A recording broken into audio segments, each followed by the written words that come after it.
بابا یه سری سوال ازت پرسیده بودن. مامانم رو تو اولین بار چطوری دیدی؟ داستان آشنایی تو با مامانم چطوریه؟ خدای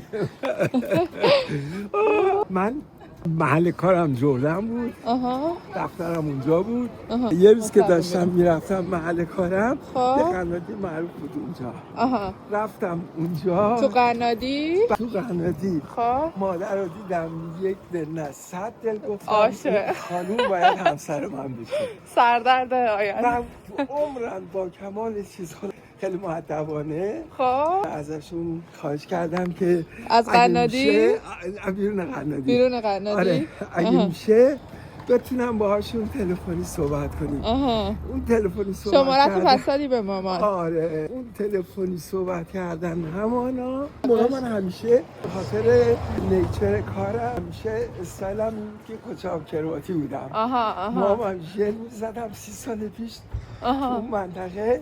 خلاصه تونستم مادرتو راضی کنم. ماری کرده داری؟ ماشاءالله. خیلی روز خوبی بود.